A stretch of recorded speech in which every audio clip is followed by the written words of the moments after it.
A entrevista de Romeu Tuma Júnior, presidente do Conselho Deliberativo do Corinthians, só jogou gasolina. Só gasolina no incêndio.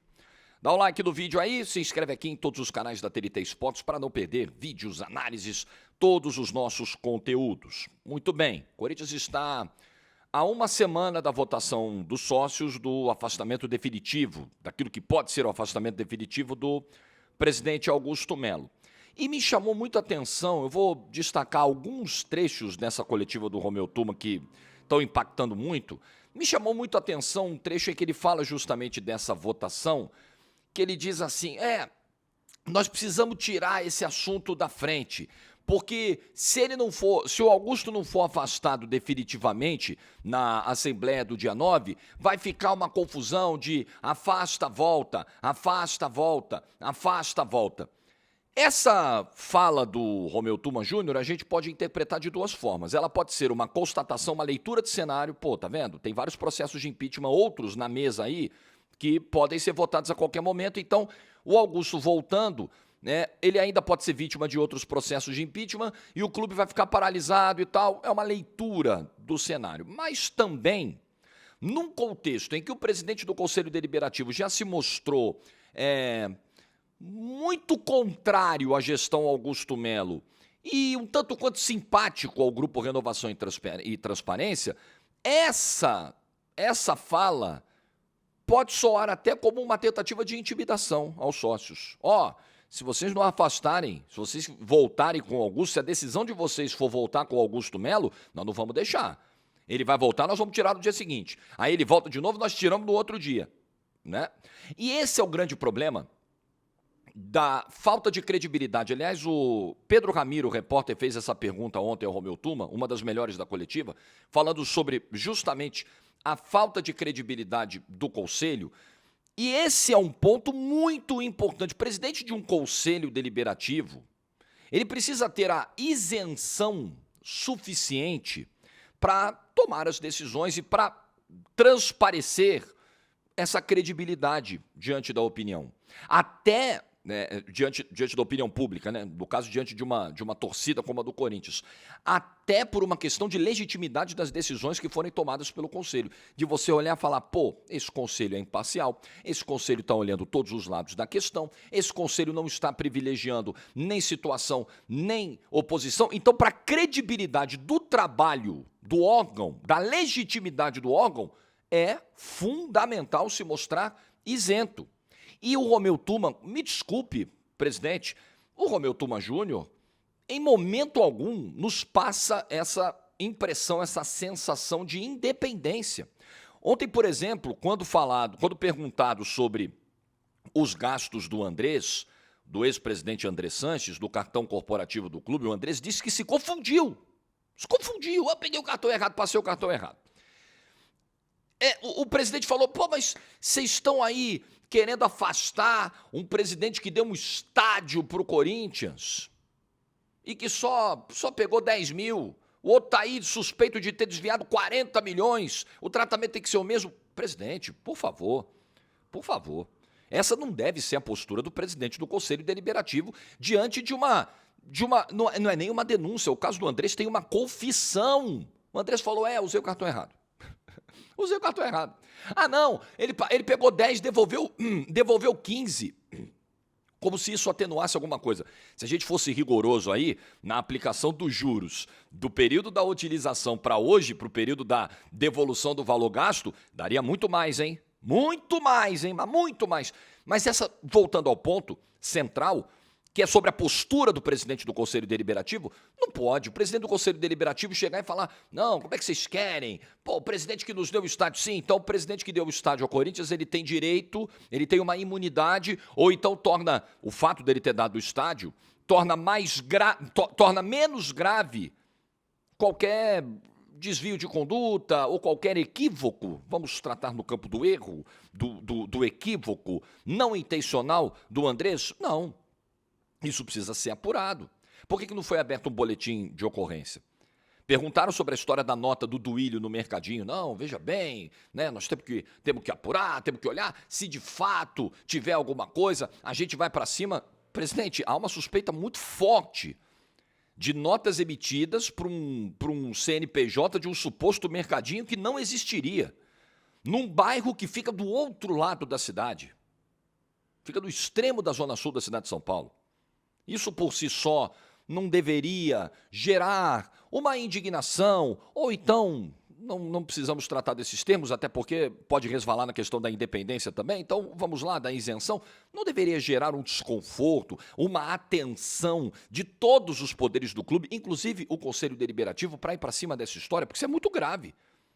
São várias notas fiscais emitidas no nome de um mercadinho na gestão do Duírio, um mercadinho que a reportagem bateu lá, não existe, é uma casa. Não tem mercadinho nenhum aqui, não teve mercadinho aqui. Não é estranho?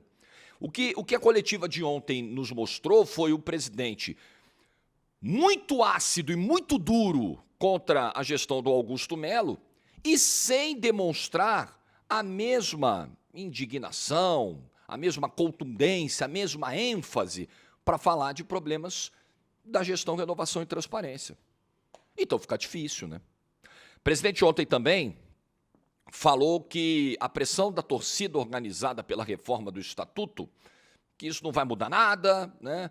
Inclusive chegou a falar, comparar ali, tratar a torcida organizada mais ou menos como uma espécie de hooligans. Não, porque eu estudei os hooligans, eu vi o que eles faziam lá, numa resposta sobre a organizada. Claramente ele estava querendo, de alguma forma, fazer uma associação, uma alusão, uma comparação.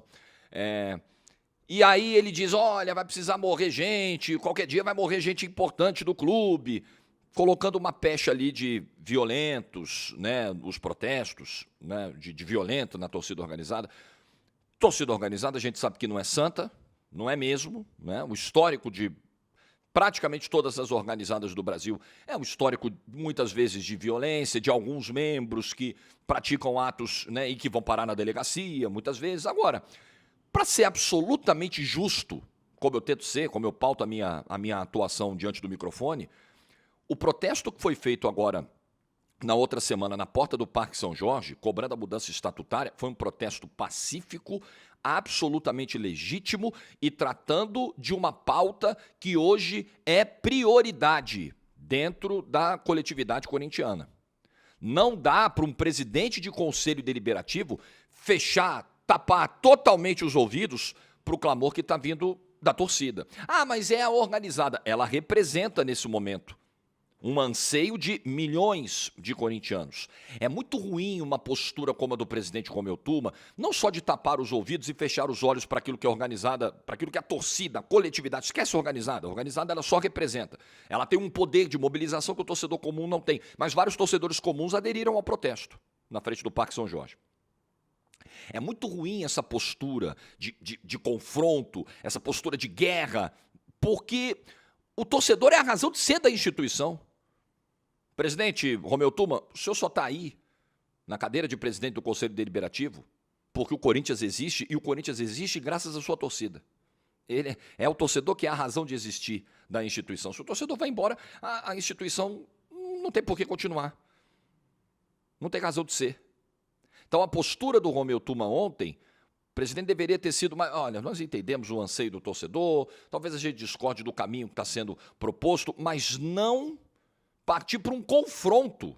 Aliás, uma entrevista de muito tapa na mesa, palavrões. Eu não tenho problema com ênfase, com o aumento do tom de voz. Às vezes faço, às vezes sai um palavrão aqui, outro ali. O problema é quando isso vem sem conteúdo nenhum, né? Ou com um conteúdo insuficiente para aquilo que o Corinthians tem de necessidades hoje, de desafios. Você quer ver outra? O presidente falou sobre uso de cartão corporativo, que ficou essa história do Andrés, né? Deixa eu voltar esse ponto do Andrés para tratar desse assunto aqui e fechar o vídeo. Ele falou do cartão corporativo. Não, tem que acabar.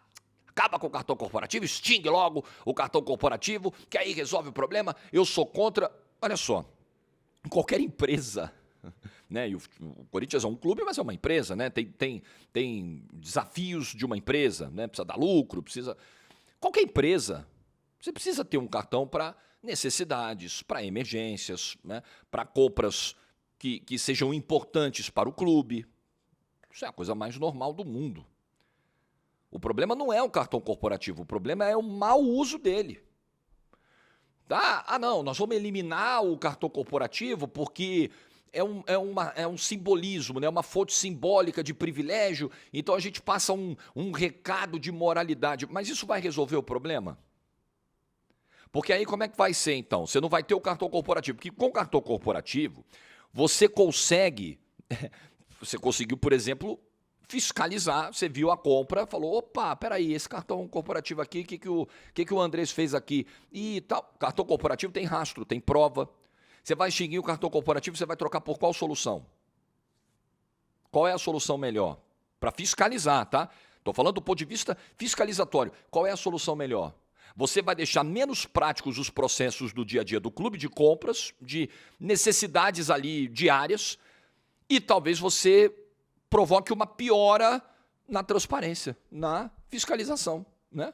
Uma missão oficial do clube. Às vezes uma missão oficial, né? Um dirigente está representando o clube num jantar, às vezes tem um custo elevado aquilo. Ah, não, o dirigente tira do bolso. Necessariamente ele não tem que ter. Não é porque, ele tira do bolso e... Tá, mas é assim que funciona? Não deveria ser assim.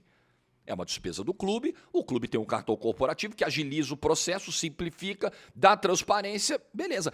Ah, mas não tem regras. O problema do cartão corporativo do Corinthians, o Romeu Tuma Júnior falou, é que não tem regra de utilização. Ué, que se estabeleçam os mecanismos de utilização, meu Deus do céu, as regras. Olha só, cartão corporativo, a partir de agora... O cartão corporativo vai ser usado nessa situação, parará, tem que comprovar dessa forma, tem que passar pela aprovação de não sei quem, tudo bem. Mesmo que você burocratize um pouquinho mais a coisa, mas você estabelece um mecanismo de controle e fiscalização. Não tem. Ah, então não tem? Vamos jogar fora. Me desculpa, jogar o cartão corporativo fora é jogar o sofá da sala fora. Né?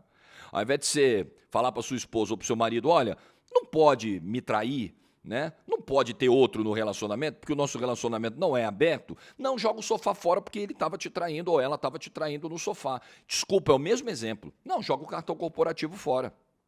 Não faz o menor sentido. Faz o menor sentido. Ah, não, é para acabar com um gasto desnecessário.